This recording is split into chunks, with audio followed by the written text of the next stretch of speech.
It's just how it's going to be. But right now, this is baby steps. these are little baby steps that this team didn't do for 9 fucking years.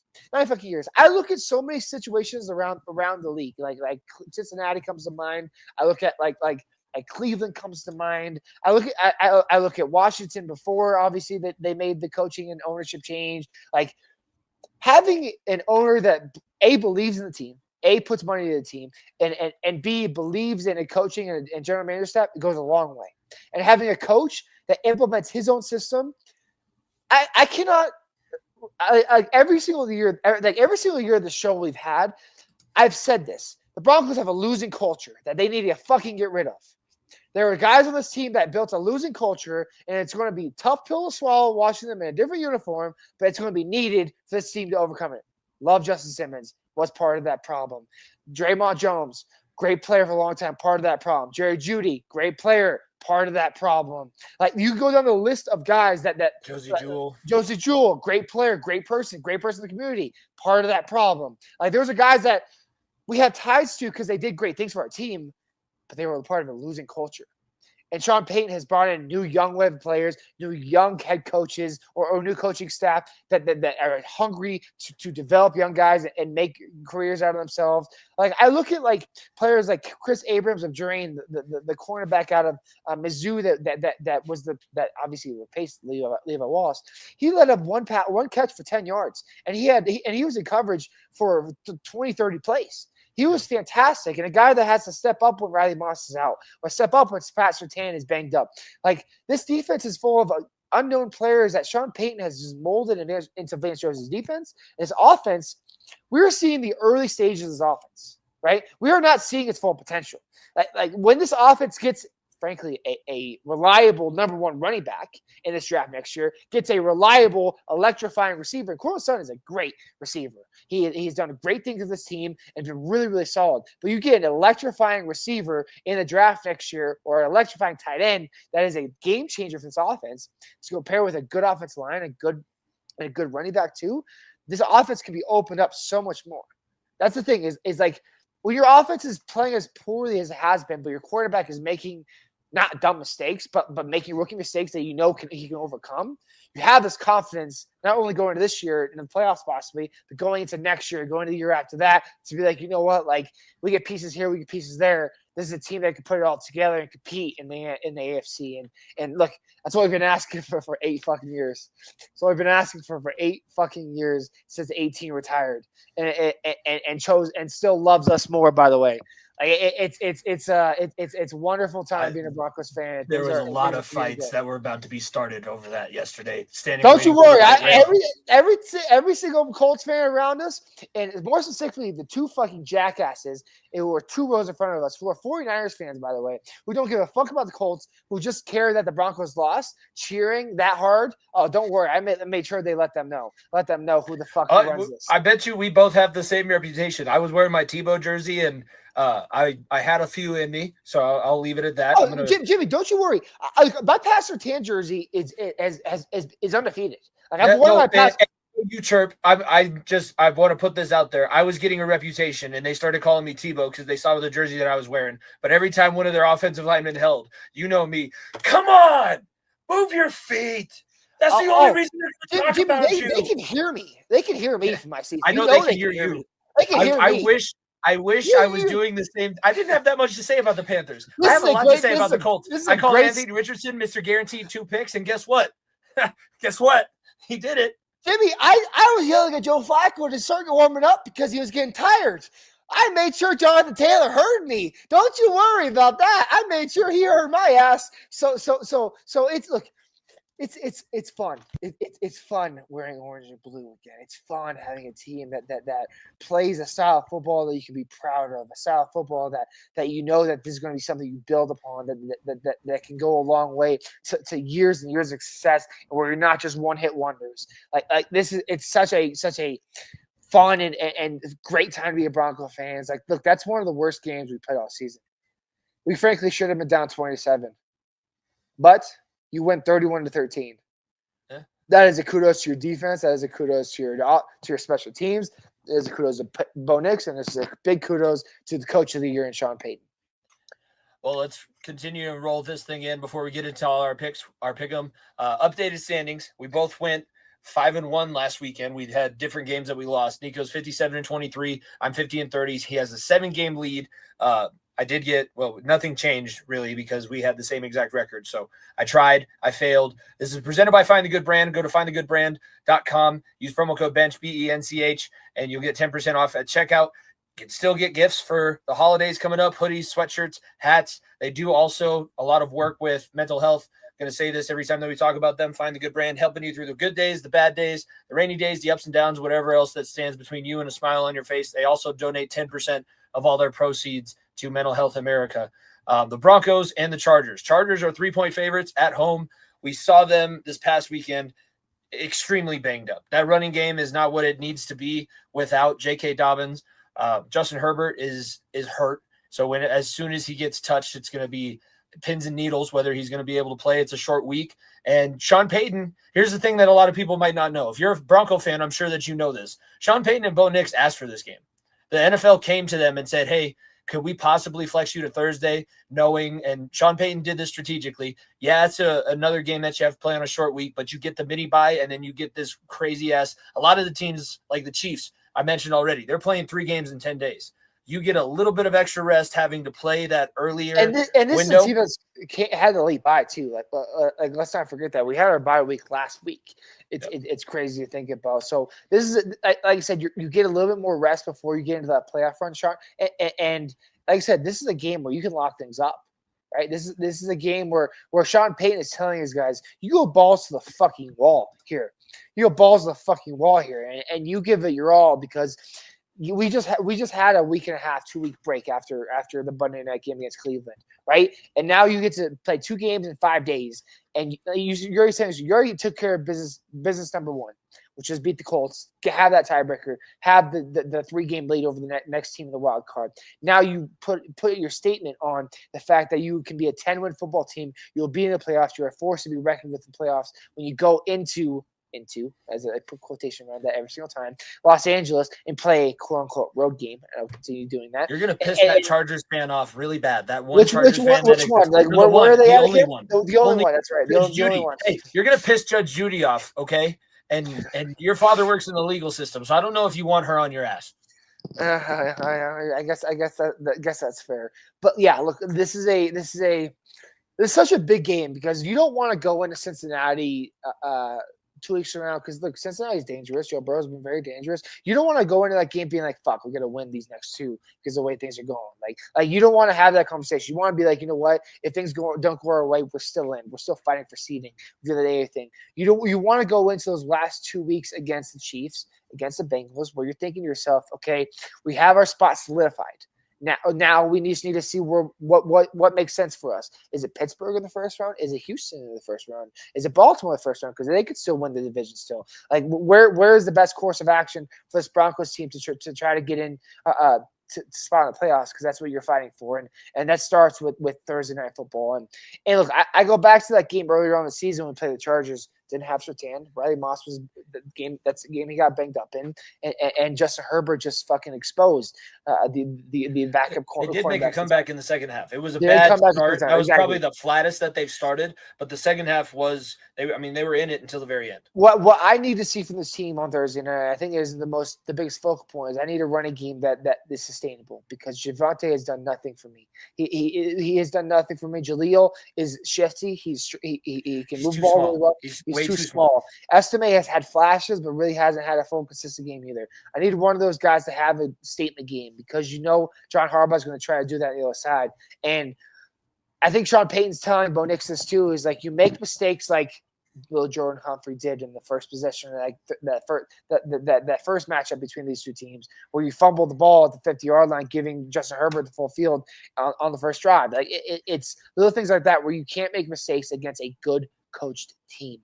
Cough, cough, Kansas City. Cough, cough, LA Chargers now with Jim Harbaugh. So I expect a smart, sound team on Thursday night.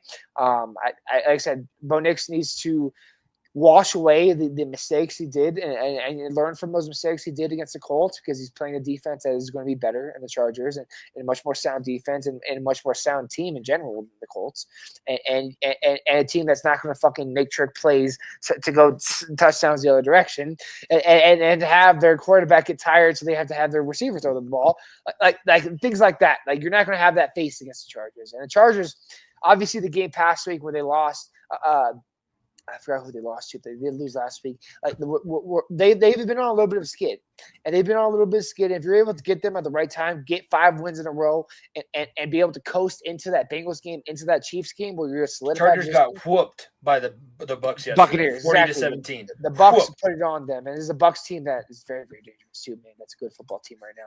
But if you're able to try to build upon what the Bucs did against them and try to replicate that, things are going to look out and things are going to turn out. So I'm going to ride the Broncos here. I will never pick the Chargers, especially in a, again, quote unquote home game on Thursday Night Football. So give me the Bronx.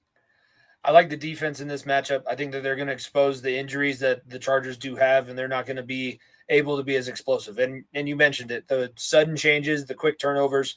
Outside of this last weekend, it hadn't really been happening too much for the Broncos. It's been shot plays that have been underthrown or stuff like that. So if you can avoid those, and think back to the last Thursday Night Football game they had. Yes, it was the NFC South, which turned out to be a really dog barrel division, except for the Buccaneers, which we just mentioned. But the last time they played Thursday Night Football, Javonte Williams got going. They beat the crap out of the Saints. They took care of business against a team that was banged up and actively getting more injuries against them.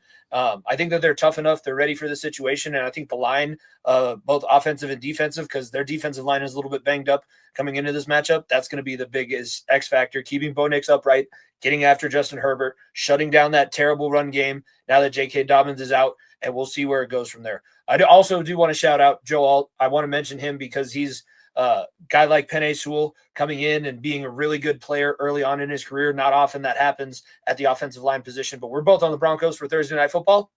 Moving forward, you said that this game is on Saturday night, or is this not one of the Saturday night matinee? Saturday night game. There's 2 games on Saturday, which also fucking stupid because they do these Saturday night games on literally the day of college football playoffs. So congrats, I guess. I don't. They used to do this on Saturday night because it was the first Saturday that there weren't any college football games, and now that there's bowl games, you have to get rid of this. It's also D1 AA semifinals, D2 national championship. There's a lot of shit going on. You need to get rid of these Saturday fucking week 16 games and week 17, week 18. The players don't want it either. The coaches don't want it. The players don't want it. It doesn't make sense. Baltimore's a 6-point favorite at home. I had to double check because I was like, because there was 2 games on Saturday. It's Texans, Chiefs, and then it's this matchup. And I was like, wait, that's correct Saturday? And it was. And I was like, interesting. It's not a Christmas Day game, so maybe those are the Christmas Day matchups, and they're like giving them a little bit of a break in between the I do know that the Steelers will play the Chiefs on Christmas Day. I thought that was the only game that was happening on Christmas Day, though.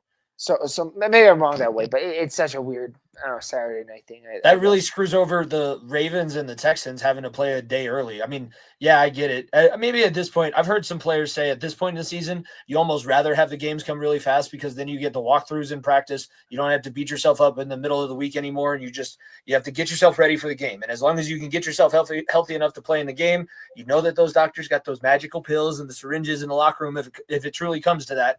But I feel like they're maybe ready to just get this one going. This was a strange matchup the last time. In Pittsburgh, Pittsburgh dominates Baltimore.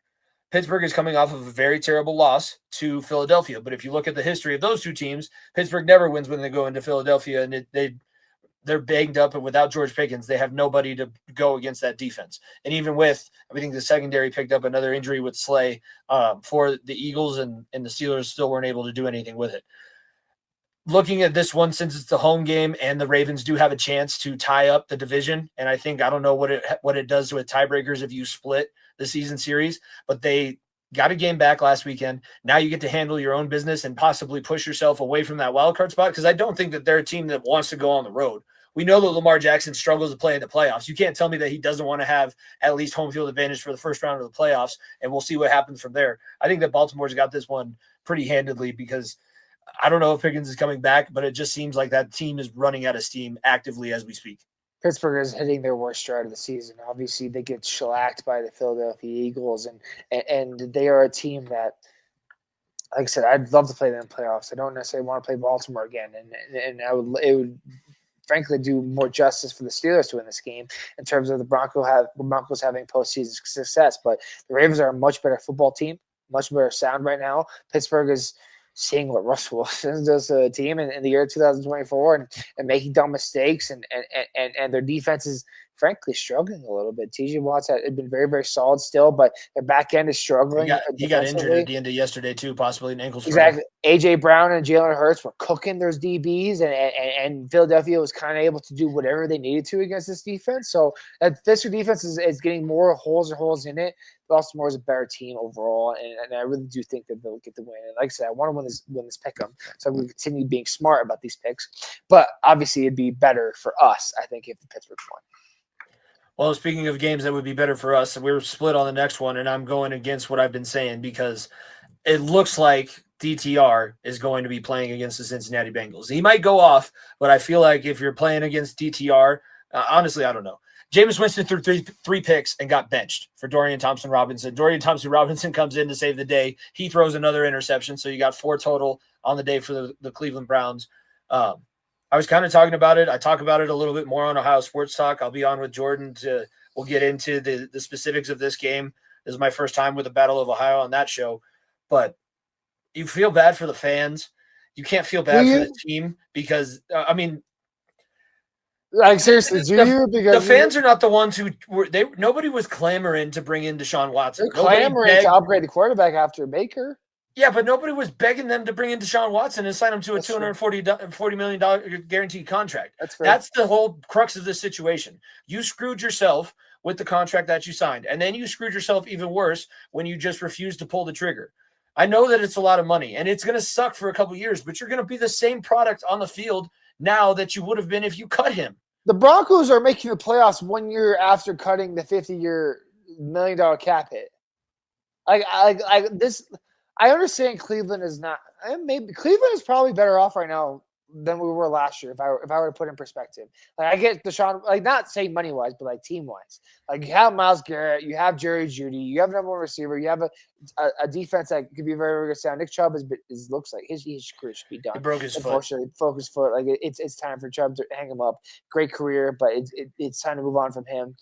And they have some good weapons on the team. And frankly, if you look at the Broncos after the Russ Wilson cut, as opposed to the Browns after the Deshaun Watson cut, if it were to happen, it'd be a much better position, right? It'd be a much better position because a young quarterback walking on the team already has a number one receiver in Jerry Jeudy. They already have a defensive star edge rusher in Myles Garrett.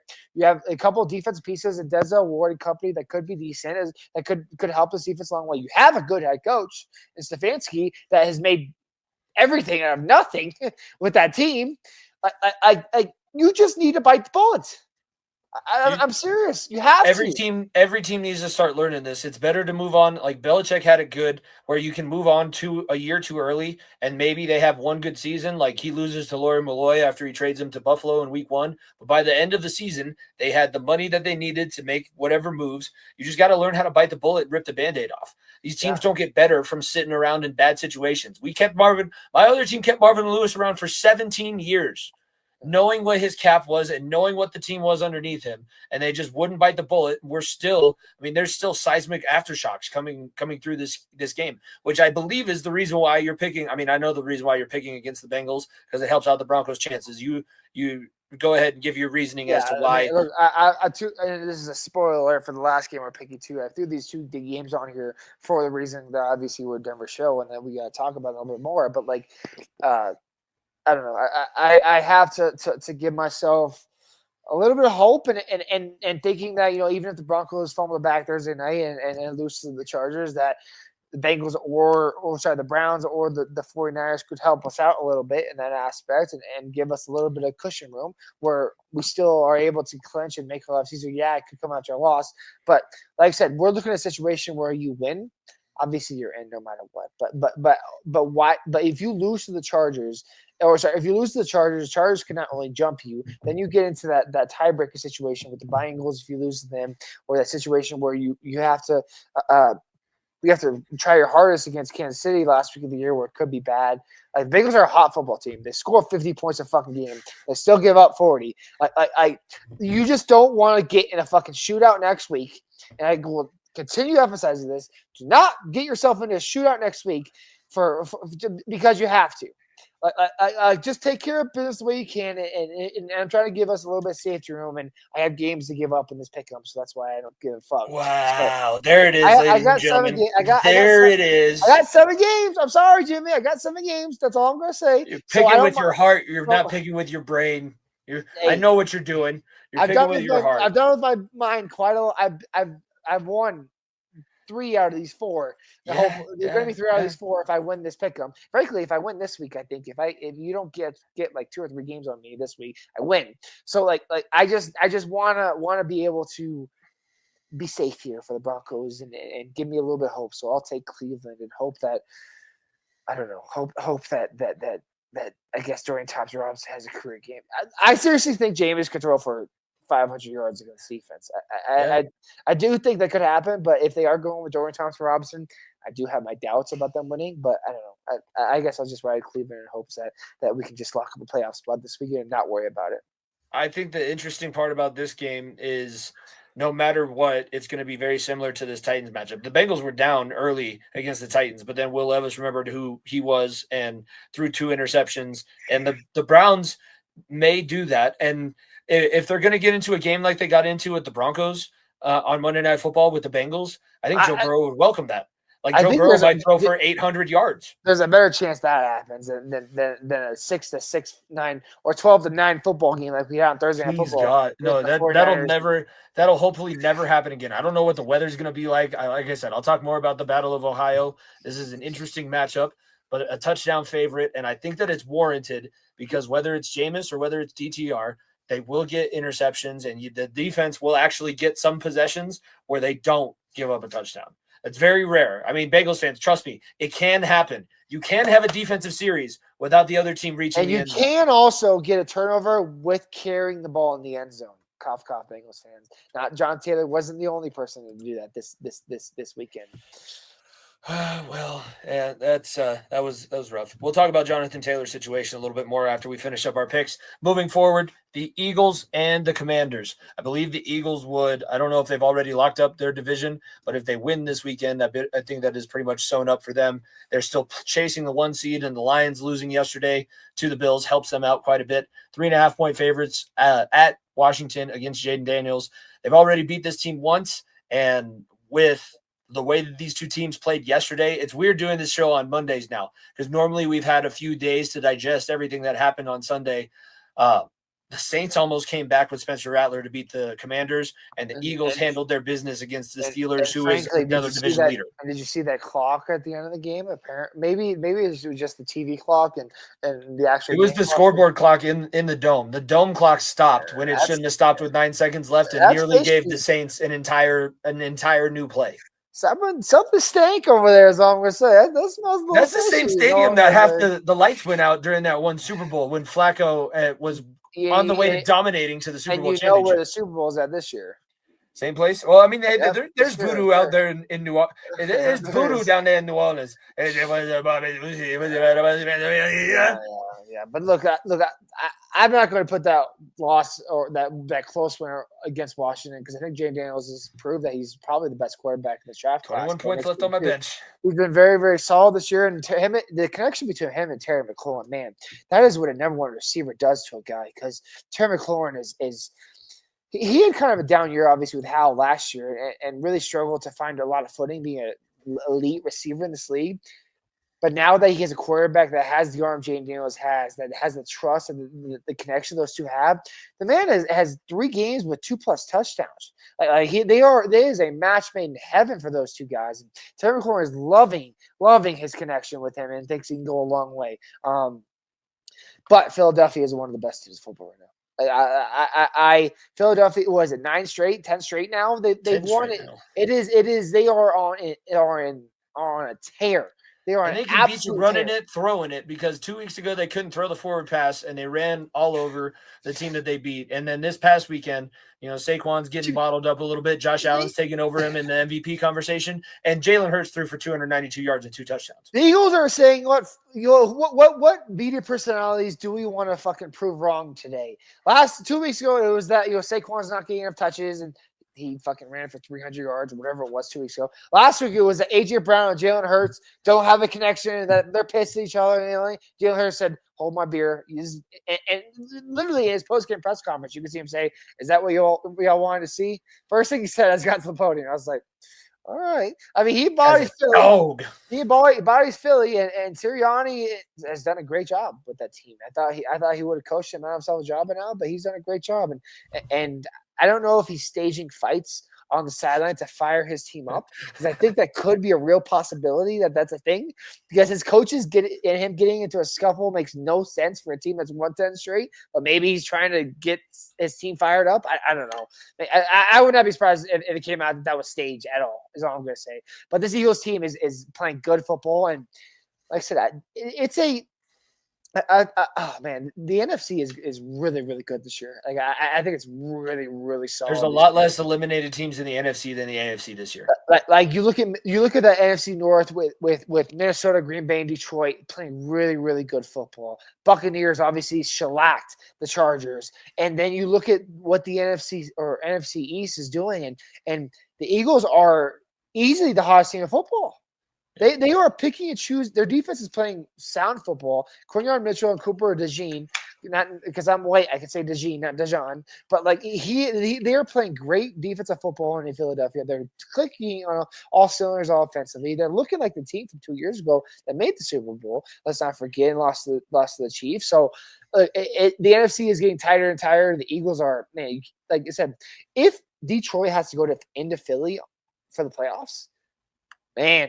We saw what they struggled with against Buffalo. This is a similar type of offense. That was at home Detroit, too. Exactly. If Detroit has to go into Philly, that could be tough. That could be real, real tough in the playoffs. You don't want to have to make a comeback against Saquon Barkley. He's the best closer in the NFL, whether he has a big day or not. Last game, we're off on this one as well. There's 2 Cherry Creek alumni on the sidelines. Just want to point that out. Shout out to the boys for getting another state championship brought home. Beat Legend a couple weeks ago. That's our one local Denver spot that we're going to bring up. But Mike McDaniel, the Miami Dolphins, struggled against a good team in Houston. Houston got Collins back, and they're such a weird team because they had another guy get just a massive concussion. Guy took the pass over the middle. I can't think of his name, but they have another massive injury, and it just seems like it affects this team to no end at this point. Like Mike McDaniel has to be sitting there on the sidelines like, how many more guys can I possibly have get absolutely just their brains scrambled? And then Tua's not throwing the ball over the middle anymore. My one saving grace, and this is going to be the random gambling stat that I have, if they play against a team with a below 500 record, they look pretty good. And technically, the 49ers, and Brian Johnson now will back me up because there is no bigger hater for the San Francisco 49ers on the internet than Brian Johnson. You can hear his opinions most Sunday nights on Talking the Gridiron. But damn it, the 49ers are below 500. They just had Devondre Campbell walk off the field. Maybe that's going to galvanize the locker room, and they're all going to rally around the fact that the guy's – he's not even getting cut. He's just on a year-long suspension with the team now, so they're not going to let him walk away to any other franchise.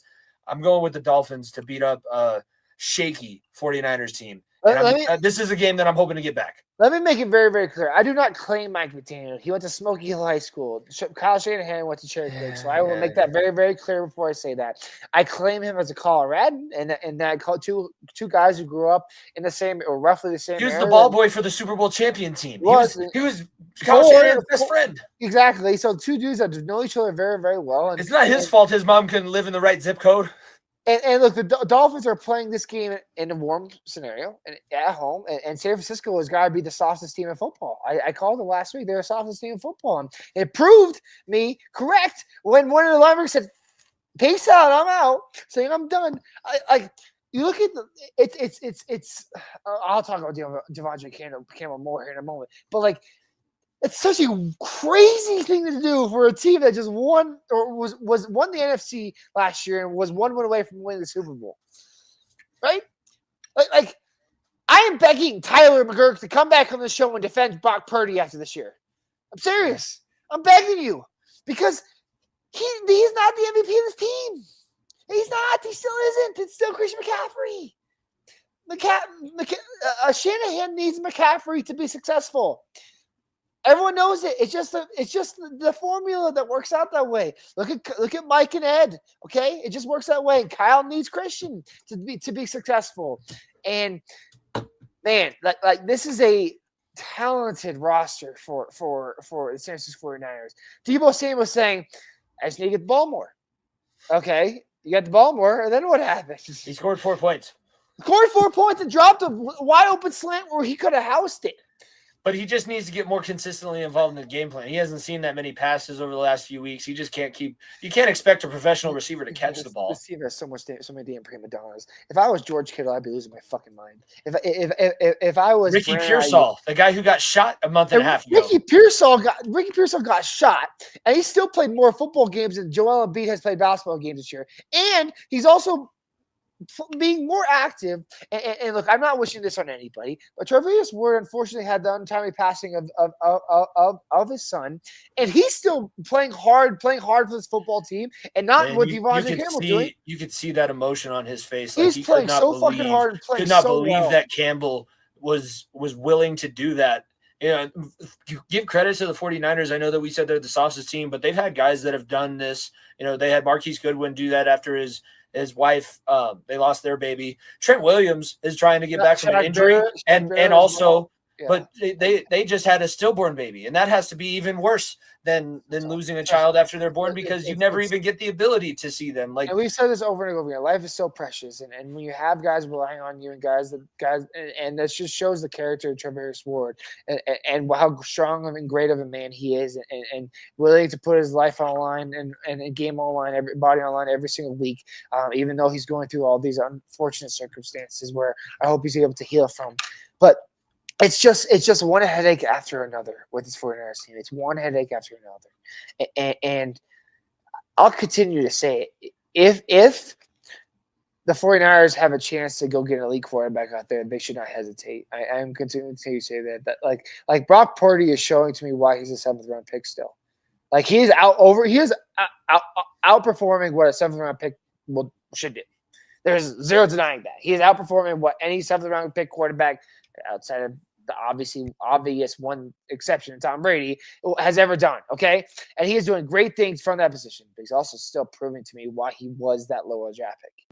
He proves to me why, obviously, he needed Breece Hall in college at Iowa State to be successful. Obviously, he needs Christian McCaffrey in the NFL to be successful. He is very, very good when he is not the focal point of the offense, and he can rely on a strong running game. And unfortunately, he can't. He doesn't have that right now, and that's why they're struggling. With all being said, I'm still picking the 49ers because I still need them to win somehow, and I'm hoping that the Dolphins can shoot themselves in the foot. So yeah. And the end of that segment kind of roundabout to put us back talking about Find the Good Brand with all the tough things that we've been seeing the 49ers go through. If you feel like that's going with you, be sure to check out Find the Good Brand, findthegoodbrand.com, promo code BENCH, get 10% off at checkout. Those are our picks for Week 16, and it's coming up a little bit earlier than normal because we have our bracket show dropping on Thursday.